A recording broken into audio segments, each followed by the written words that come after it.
Welcome back to Wartime Cafe on Free Palestine TV. We are in Mizian Cafe on Hamra Street, and we have with us a returning guest, Dr. Jamal Wakim from the Lebanese University, Professor of International Relations. Thank you very much for coming back with us, especially on this day when the United States has already attacked Iran nuclear reactors over the night. And we're going to speak to our audience about the latest. Thank you for being with us, Jamal. Well, it's a pleasure, and hope that this episode would be fruitful for the audience.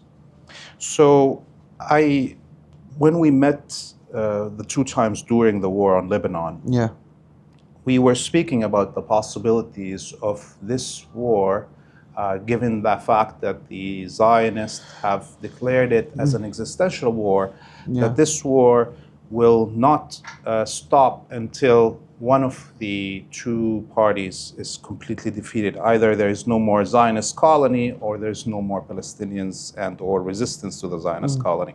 And how do you see the development of this existential war over the last 20-some months, and what brought us here today?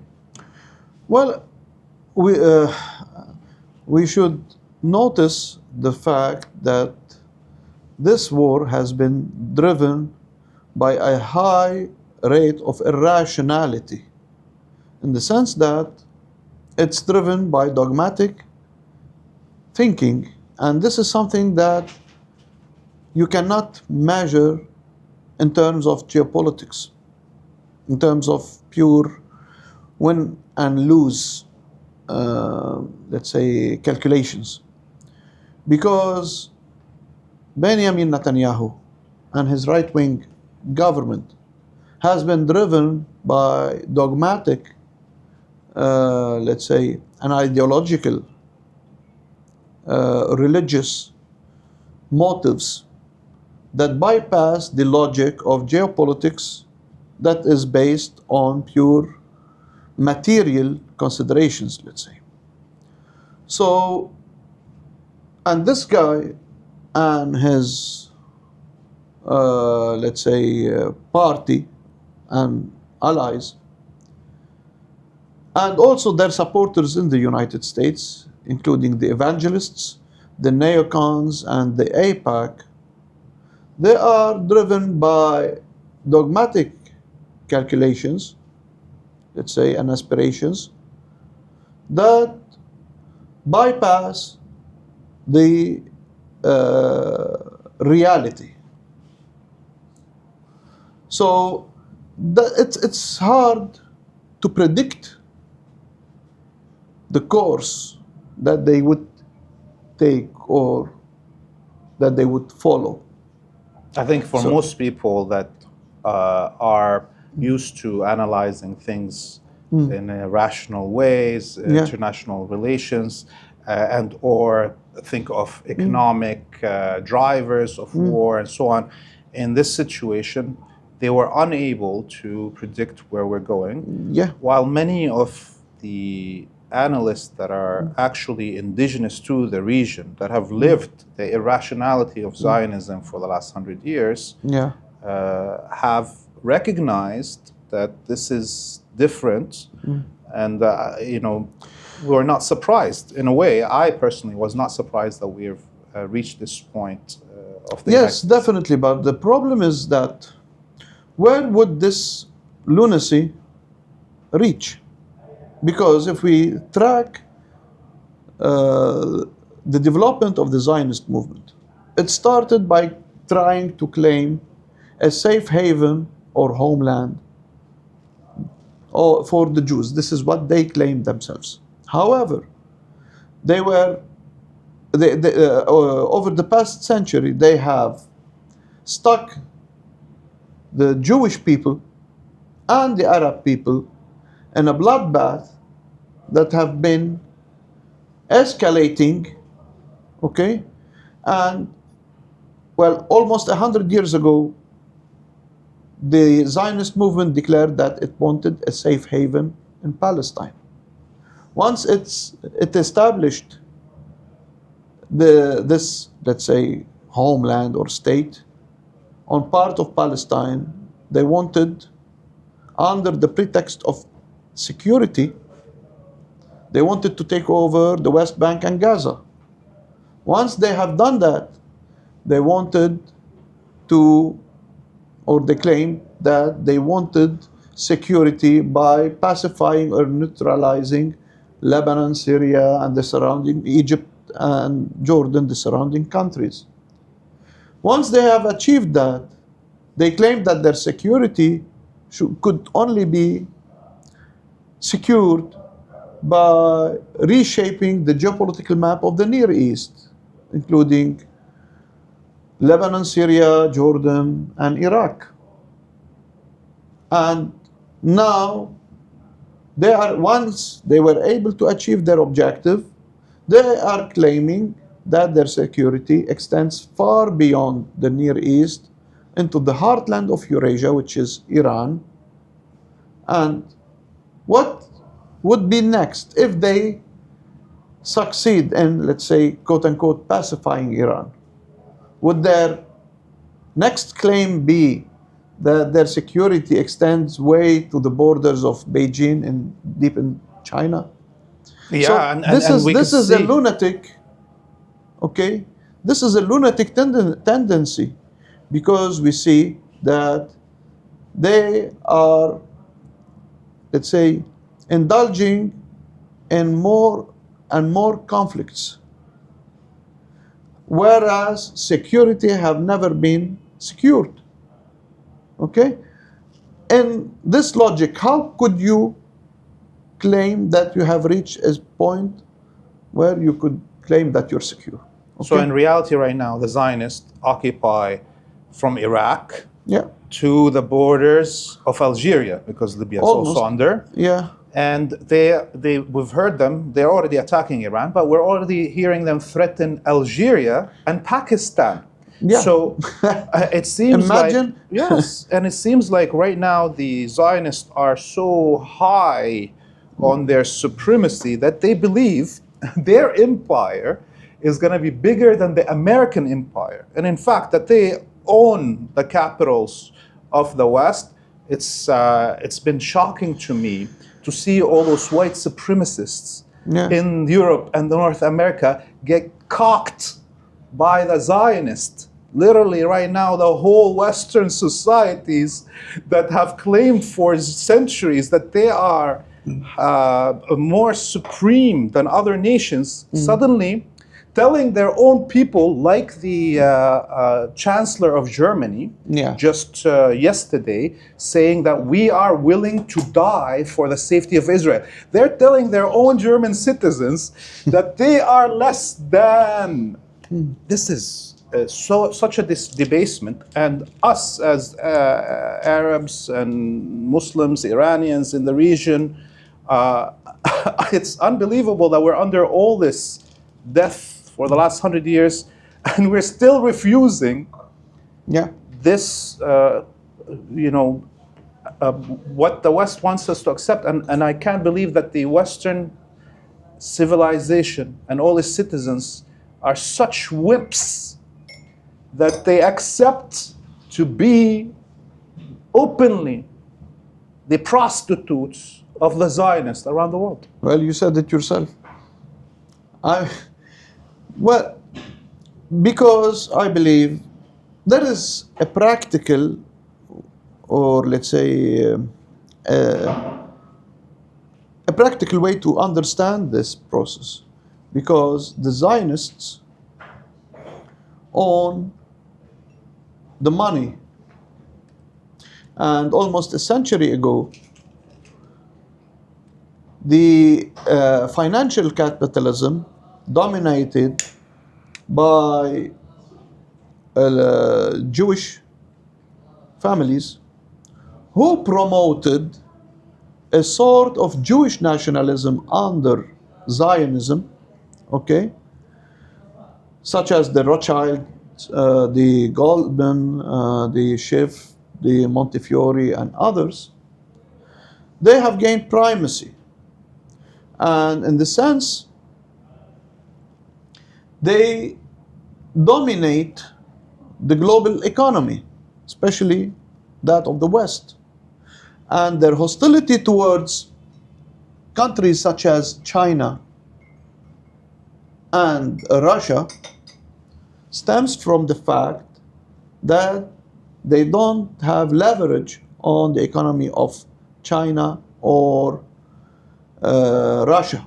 They don't say it bluntly, but they say that China should change. It's not democratic, and it needs to install a multi-party system, which would be easier for the international financial capital to manipulate, okay?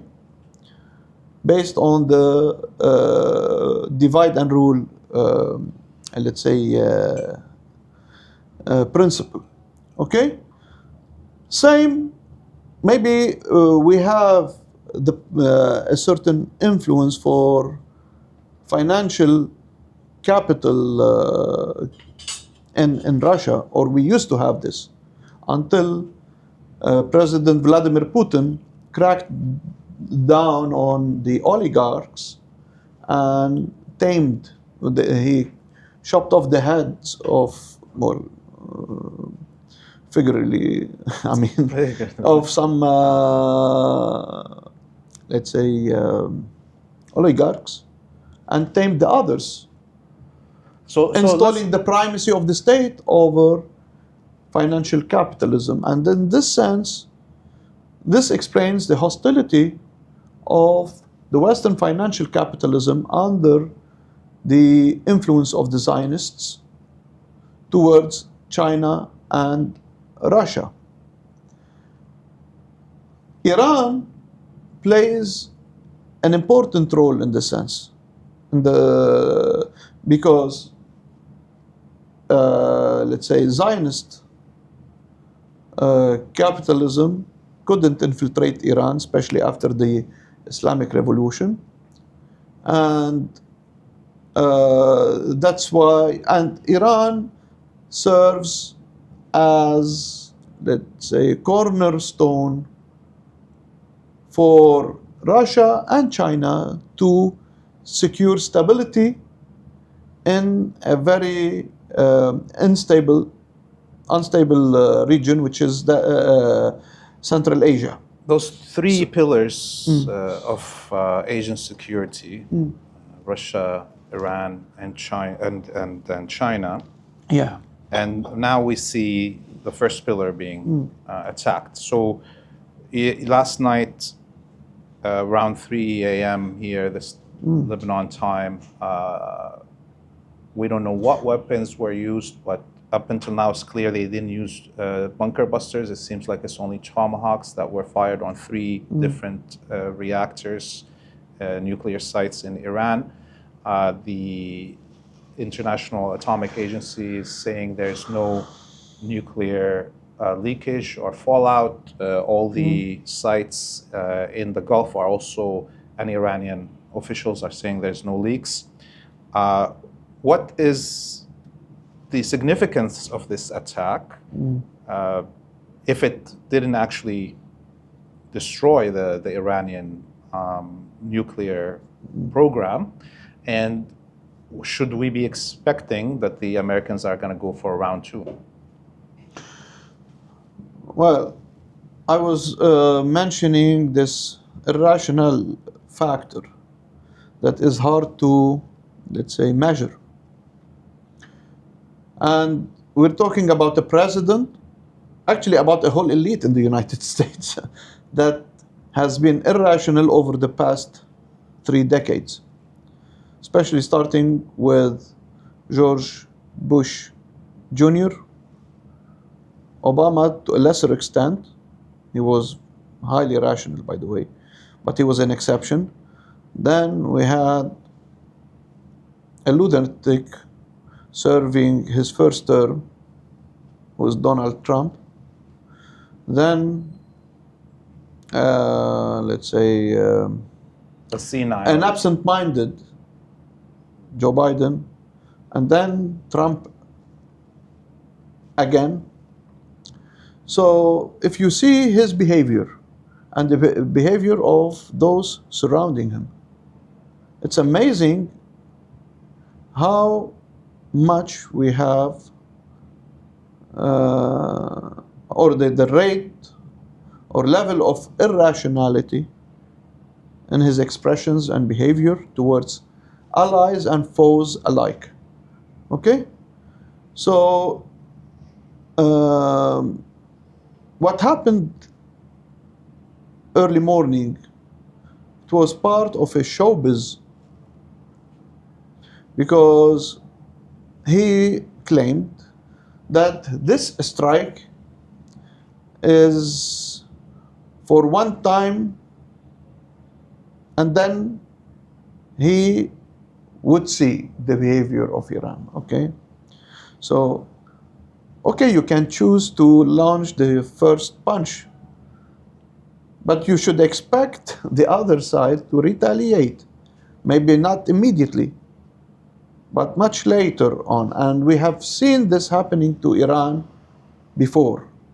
Okay? But Iran already retaliated within an hour. We had the 19th wave, and now we're seeing the 20th wave. This is not the retaliation expected, by the way. Oh, that, I mean, you know. But Iran gave him the answer. He's claiming that he's going to measure his next step depending on if Iran basically surrenders or not. And Iran showed him that they are going to actually accelerate their attack on the Zionist colony. He's measuring the behavior of Iran on the show that he was part of in the World Wrestling Federation. And we know that most fights are setups in this, let's say, wrestling. But what's going on in the Middle East, it's not wrestling, okay? The American way. It's real war. So this is not the retaliation that we should expect from Iran. Iran, because after the strike, Trump and the Israelis claimed that Israel is more secure now than ever. Okay? But then the response of the Iranians came strong and hit hard. Okay? They used for the first time the missile, Khaybar missile. Yeah. And which has a religious connotation. Yes, that's for our viewers that don't understand this Western viewers, is Khaybar was a village right beside Medina.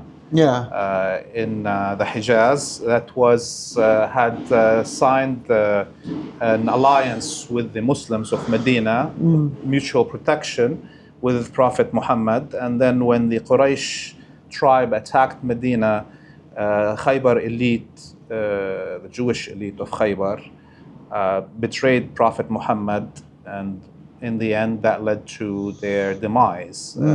So this is, we know that the Zionists and the Americans behind them are fighting a religious war. They are doing a crusade for the last 100 years. That's how they announced it when they occupied Jerusalem in the newspapers in the West. And finally, I think we hear a Muslim government saying that this is a holy war. Well, you know, I'm not, let's say, I don't support, or let's say I don't adopt a religious rhetoric for the fights going on. But this rhetoric is part of the struggle. It's used as a weapon, let's say. But we need to focus more on the geopolitical dimension.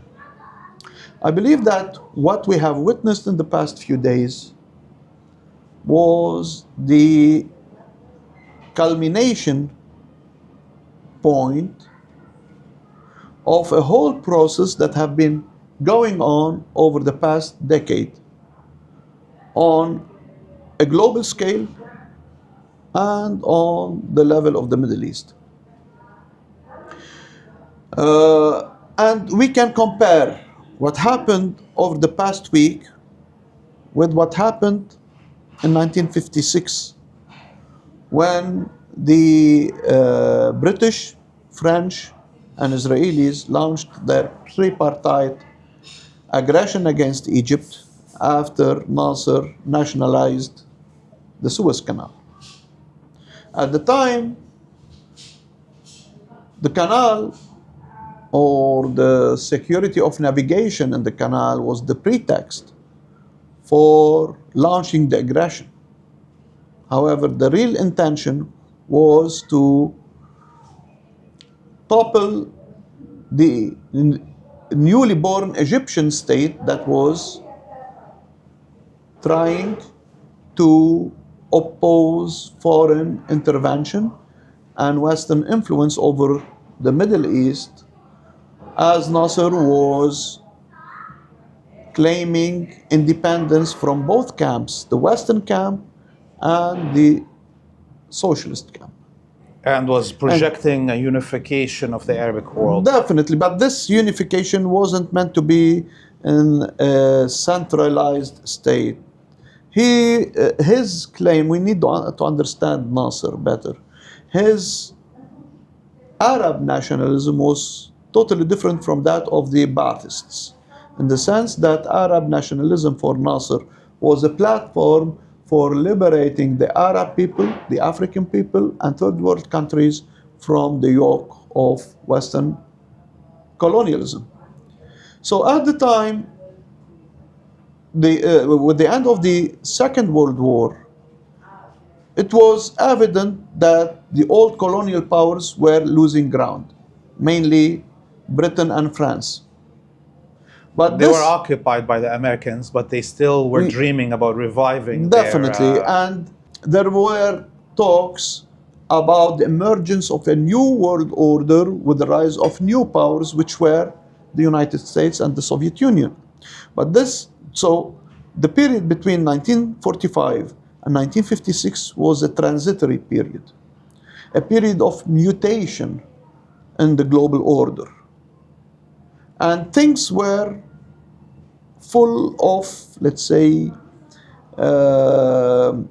conflicts and contradictions, etc. The culminating point was the nationalization of the Suez Canal. At the time, based on pure, let's say, calculations, rational calculations, the British didn't have interest in waging the attack because according to Nasser at the time, their losses would be much greater than their, let's say, gains. So, however, what Nasser didn't take into consideration was the high rate of irrationality in the behavior of Anthony Eden at the time, who should have been analyzed more thoroughly by Nasser. At the time, Anthony Eden was an old man, such as Trump. He was married to a much younger lady, like Trump, and he wanted to prove to her, his wife, the wife of Anthony Eden, was a relative of Winston Churchill. Mm-hmm. So he wanted to prove to her all the time that he was as strong as Winston Churchill. Okay? So that was the reason, or one of the reasons, that made him miscalculate his steps and fall into a trap by waging an attack against Egypt. Okay? Yeah. The attack failed not only because, well, the Egyptian people resisted, and Nasser stood firm and never accepted any compromise. So, in the end, the crisis ended with Britain and France losing ground, losing their colonies in Africa and elsewhere, and at the same time losing their primary goal on the global scene to the favor of the Soviet Union and the United States. And it was basically the US putting them in their place, objecting to the 1956 war that ended the... That was, well... Because they wanted to show that they are the new true power. Well, that was a distorted story, okay? The United States benefited from that. However, it was... it didn't support Nasser, okay? So now, we have a similar situation. The only power that is confronting US influence in the region has been Iran over the past 5 decades. And there have been talks about the rise of a new world order, with the rise of Russia, China, and other powers. And there is talk that there would be a shift in the global order from a unipolar system dominated by the United States into a multipolar system. Okay? So this... Please let me continue, okay? So the United States represents now the old power, the way Britain and France represented the old power at the time, in the 1950s. The nuclear program is only the pretext. What the Americans and Israelis wanted actually was to topple not only the regime, but Iran as a nation. Okay? So, even the scenario was similar. It started with an Israeli attack, the way the tripartite aggression against Egypt in 1956 started, when the Israelis started to attack Egyptian positions. Okay? Then came the role or the turn of the United States, the way similar to what happened in 1956 when the British and French intervened, or let's say justified their intervention under the pretext of securing the navigation in the canal at the time and asking both parties to distance themselves from the canal, okay? With what happened in the early morning, despite, well, there is a debate over the real impact of the strike. So right now we have breaking news about that specifically.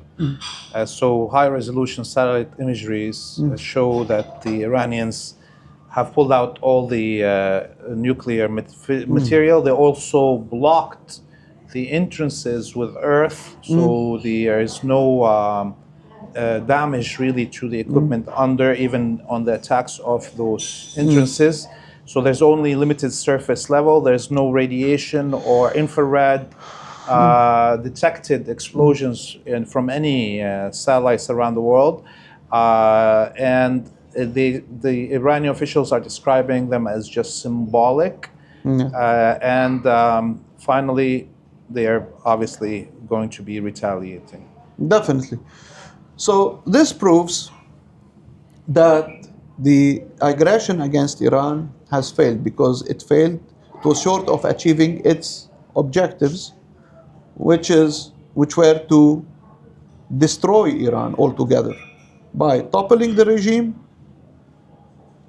the legitimate government of Iran, and at the same time instigating troubles inside Iran by sponsoring separatist movements in Kurdistan, in Azerbaijan, in Khuzestan, in Baluchistan, and troubles deep inside the Persian ethnicity. So all this have failed. And had the Americans been capable of achieving their objectives, they would have been capable of getting access to Central Asia, the weak point in the soft belly of Russia, and the weak point in its national security, and also the weak point in the national security of China, destroying the whole Road and Belt initiative. However, this didn't happen. Now it's the turn of Iran to choose the right time and place to retaliate against the Americans. But for the time being, I believe that time is in the favor of the Iranians. They could concentrate on punishing the Zionists by shelling their heartland with their rockets and missiles. And in this sense, I believe that the Israelis will suffer more and more. Iran, well, the Iranian people are characterized by their high sense of patience. Okay? And I advise the Western audience to buy a book by the late Robert Fisk. The title of the book was The Great War for Civilization. There is a whole chapter on Iran under the title The Carpet Weavers.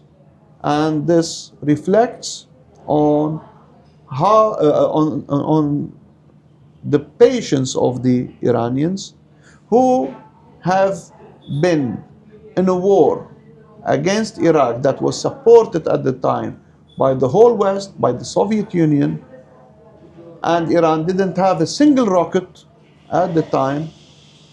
It didn't have adequate, let's say, military or air support at the time. It was subjected to chemical weapons by Saddam Hussein, yet it was able to survive this war, which rendered it stronger, and with time Iran became a regional superpower. So that book is a huge tome. Yeah, by it's the way, and 1,200 pages. Yes, and I toured Robert Fisk when he came out with that book in Canada, across Canada. It was one of the things that obviously got me on the hit list of the Zionists. But I don't want us to stray back into. I don't want us to. We need to talk about the retaliation of Iran, but I want you to draw out an idea that I heard you speak about on other interviews in Arabic that the audience must understand here, of the danger, how the major attacks on the Chinese civilization or the Slavic Russian civilization throughout history didn't come from Europe. They came from the Turkic Mongolic hordes, whether it's the Huns and then the Mongols after them. And how does this play into this Erdogan, neo-Ottoman, neo-Turkic unificationist thought? And you know that... there is something funny about Erdogan. By the way, the term neo-Ottomanism wasn't created by Erdogan, but it was created by Bernard Lewis. And actually, I studied back in university when I was in AUB, the American University of Beirut. Okay, I took a course on Ottoman history. And I studied in the book of Bernard Lewis, who was specialized in Ottoman history. So it was Bernard Lewis who crafted the term, thinking that, and it was him who came up with the idea of Sunni Islam containing Shi'i Islam. Okay? So it was in this sense that the United States sponsored the rise of a version of Islamism under Erdogan, who betrayed his godfather, Arbakan, and went on to found his party. Prior to that, he paid a secret visit to the United States, and he had in mind, or let's say the agenda drawn for him by neocon circles in the United States was for Turkey to play a hegemonic role in the Arab world and in Central Asia, and the Arab world under the banner of Islamism, and in Central Asia under the banner of Pan-Turanism. Okay? But actually, there is more to say about the role of the Middle East. Okay? I believe that the Middle East, and especially the Near East, has been the battleground where decisive battles would be fought. And this is the theme of my upcoming academic article that should be published soon in Arabic, in Al-Mustaqbal Al-Arabi, and it would be also published in English in CAA, in Contemporary Arab Affairs. So, in this, let's say, article, based on a speech that I made in Moscow in February 2024, I believe, few months before the toppling of the Assad regime, I sensed a sort of, let's say, concentration of attention by the Russians on Ukraine. And my speech was that the main idea was that I was addressing the Russians. You're concentrating on Ukraine, while the real battle, the decisive battle, would be fought in Syria. So if you lose Syria, and that was 8 months prior to the fall of the Assad regime, if you lose Syria, you will have to defend yourselves deep inside Russia. Yeah.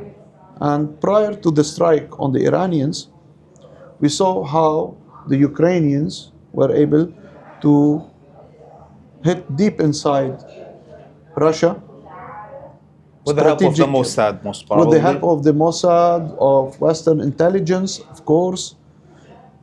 But this would have never happened had the Russians not lost Syria.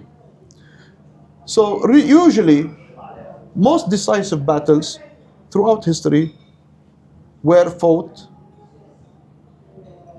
or their fate, major wars, their fate was decided in the Middle East.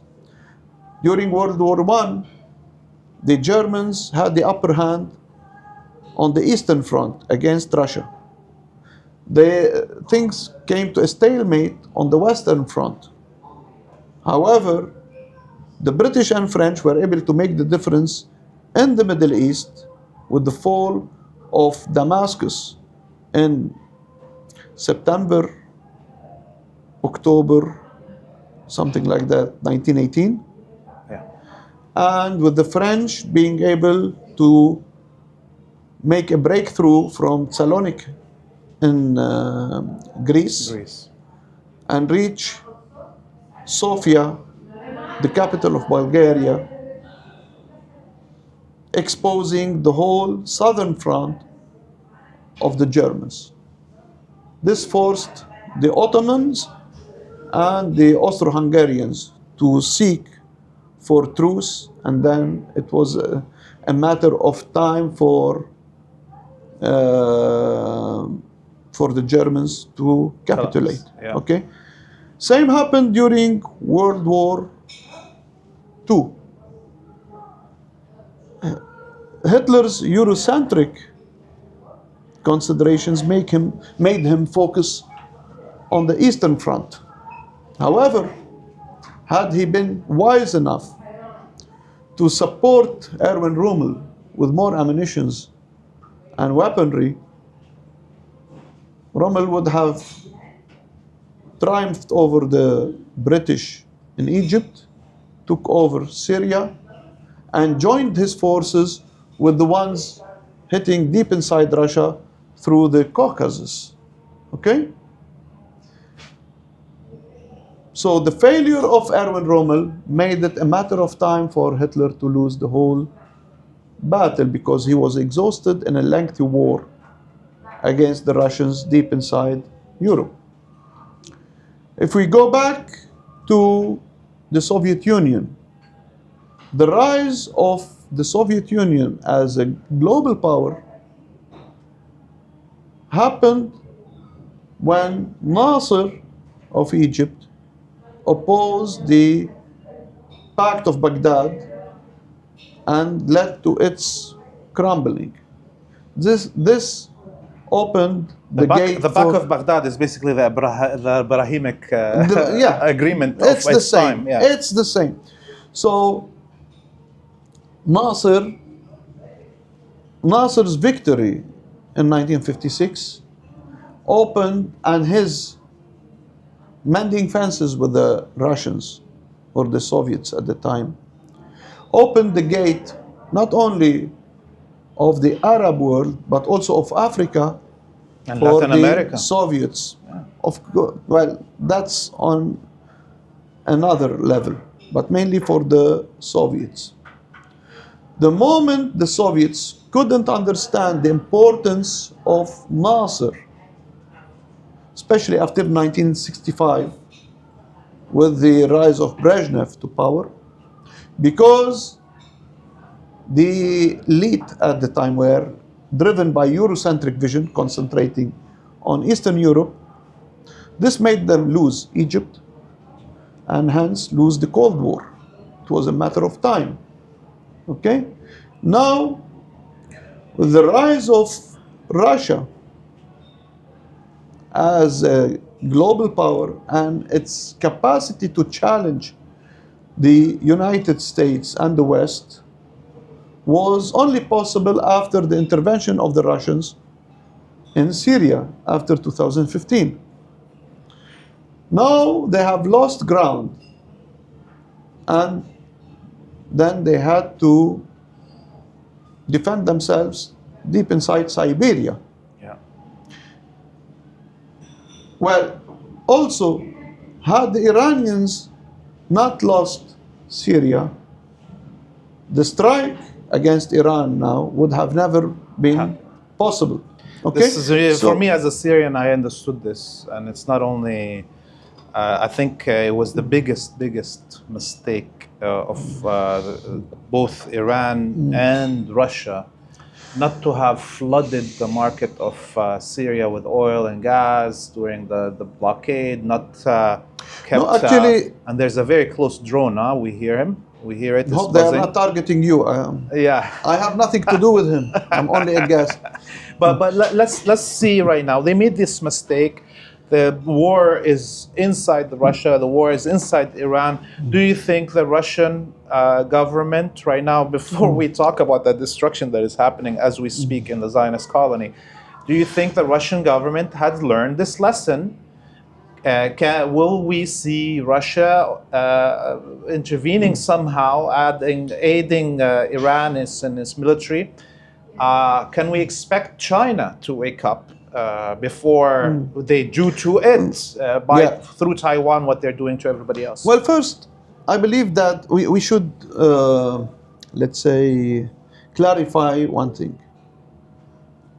Losing Syria wasn't due to, well, maybe the Russians focused more on Ukraine in the past 2 years. However, I believe that the main reason for the toppling of the regime of the Assad regime, which made this huge geopolitical earthquake, was due to miscalculations by Assad himself. Okay?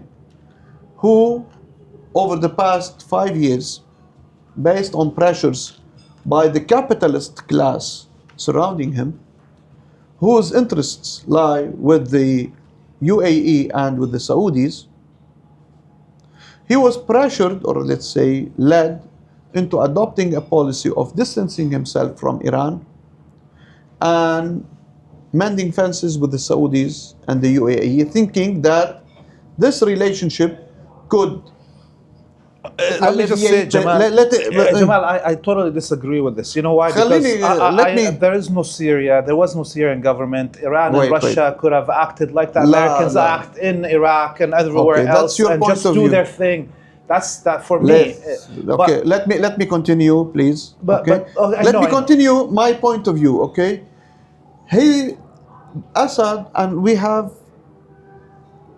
let's say, evidence on that. He distanced himself from the Iranians. The Russians couldn't support him only by air, okay?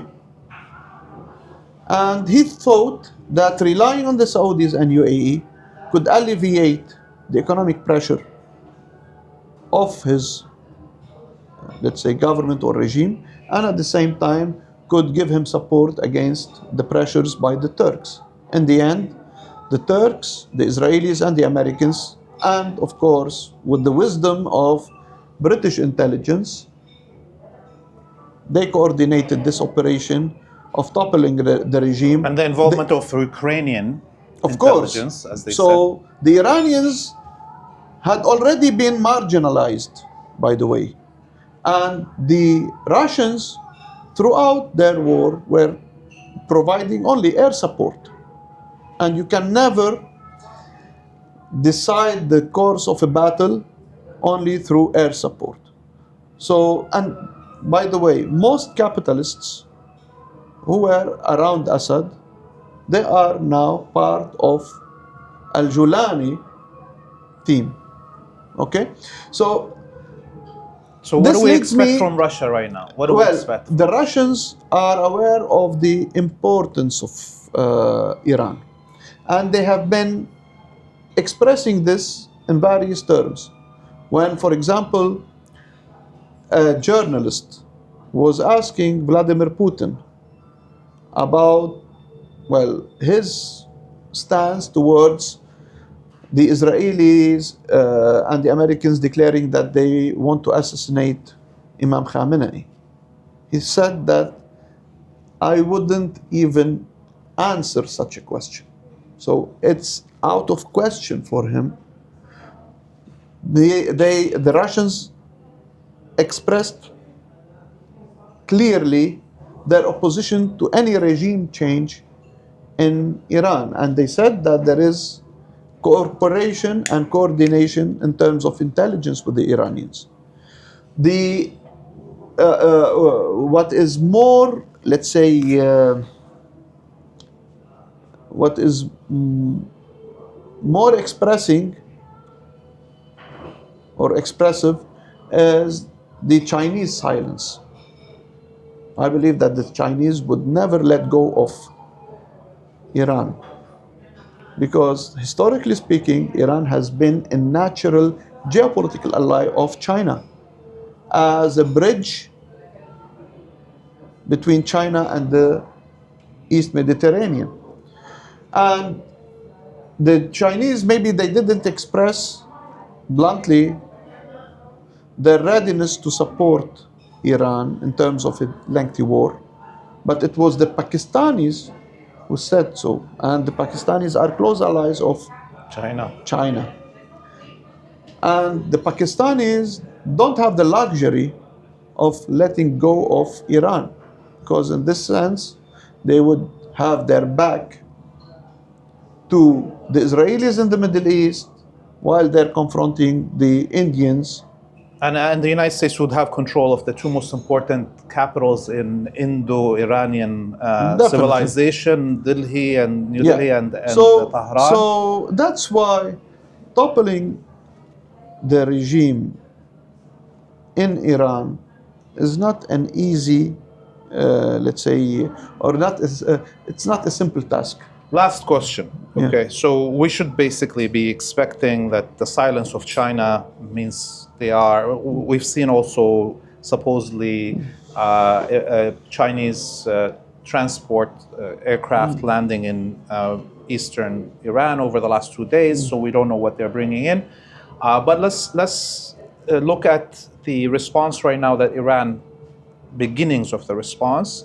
And how does it look like? They said they destroyed the Israeli chemical and biological warfare infrastructure over the morning. And do we expect this war to roll out much bigger? Is this going to lead us to a world war? Well, based on Trump's behavior, despite his loud voice, but in the end he backed down. What we saw was a show, and there were news that he informed the Iranians prior to his strike. So imagine him saying that yes, it's a one-time thing, it's not about changing the regime. Even the strike didn't direct blow to the nuclear sites. Yeah. And the nuclear program, it's not in the sites, it's in the minds of thousands of scientists who can reproduce even. And we already know, everybody knew previously that Fordo, Asfahan, and Natanz and other, sites were subject to a strike. So if you would put yourself in the shoes of the Iranians, the first thing you would do is to remove the important stuff. Right? So, so I believe that in the end, Trump opted not for war. It was a show to bow to the pressures of the war team in his administration. But he will be facing a lot of problems with both teams, the war team and the peace team, let's say. The ones who were for this strike and the ones who opposed it. Because for those who opted for this strike, it was short of their aspirations to topple the regime, to take over Iran, replace the mullah with this son of Shah, a spoiled kid living in the United States at the expense of the American taxpayers. Forgot to call him His Royal Highness. His Royal Highness, as Fox right now calls him. Yeah, and at the same time, with his move, Trump has earned the wrath of the peace team in his administration, who have been vocal in their criticism of his behavior. And there are also the Democrats, mainly. We need to salute Bernie Sanders for his stance, but also other, even Republican senators and members of Congress. So, in the end, the general public in the United States have voted for Trump because he opposed war. And now he is backing down on his promise, even with this show act. Okay? So this also exposes the crisis of the political elite in the United States, who have been driven by a war agenda over the past 3 decades that got it into a deadlock in the end. Because you cannot keep waging war around the globe, even if you have the most advanced weaponry. Because war in the end is to achieve political objectives. But when you have such a huge power, then your political objectives become distorted and become ruled by dogmatic and ideological considerations that go way beyond reality. And the Americans should be aware of the fact that throughout history there have never been an empire that could live forever. And at the same time, there is no such thing as the end of history. Because history, it's not about the struggle of ideas, but it's mainly about the development of the means of production and of class struggle. And in this sense, as long as we have technological advance that would affect the means of production, this would affect social economic relations that would reflect themselves on the political strata. Okay? So right now, China's technological rise and its lifting of all this working class out of poverty has skewed the whole planet to... Yeah, and China has been a more attractive model for third world countries than the Americans. I will give you the example of Kenya. I don't know the name of this president, but he was supported by the United States, and he came at the expense of I think the former president Kenyatta, I think, who had socialist tendencies, and he aspired for good relations with China. So the Chinese were providing the Kenyans with cheap rice. Okay? The Americans couldn't compete on this level, or the pro-American camp. So they started spreading rumors that this was plastic rice. Okay? And people were in Kenya, many of them were affected by this rumor. They were disenchanted with certain policies, and they voted for this pro-American neoliberal president. Now the Kenyans have to pay triple the bill they used to pay for water, for example, for electricity. Even Kenya is rich in rice, in, for example, coffee, beans, and they have a huge port that serves several countries, yet the majority of the people live in poverty. They have gold mines, they have other minerals, they are rich in other minerals, yet the majority of the people live in poverty. And now the people are regretting their stance when they were against a pro-China, let's say, in two words, because we're over time right now, and we're taking so much time from you. In 2 words, will Yemen and Hezbollah join this fight now that the United States did, given that their leadership both said they will be joining this strike? Well, Yemen is part of the strike, and it has been launching rockets against Israel. It never stopped, by the way. As for Hezbollah, that's driven by a different agenda and different balance of power. For the time being, I don't think that Hezbollah will be part of the fight against Israel.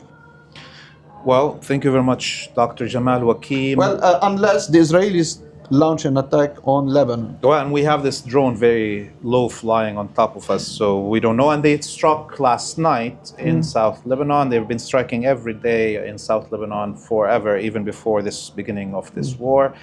Dr. Jamal Wakim, Professor of International Relations at the Lebanese University, thank you very much for your time. Inshallah, we'll speak to you soon again.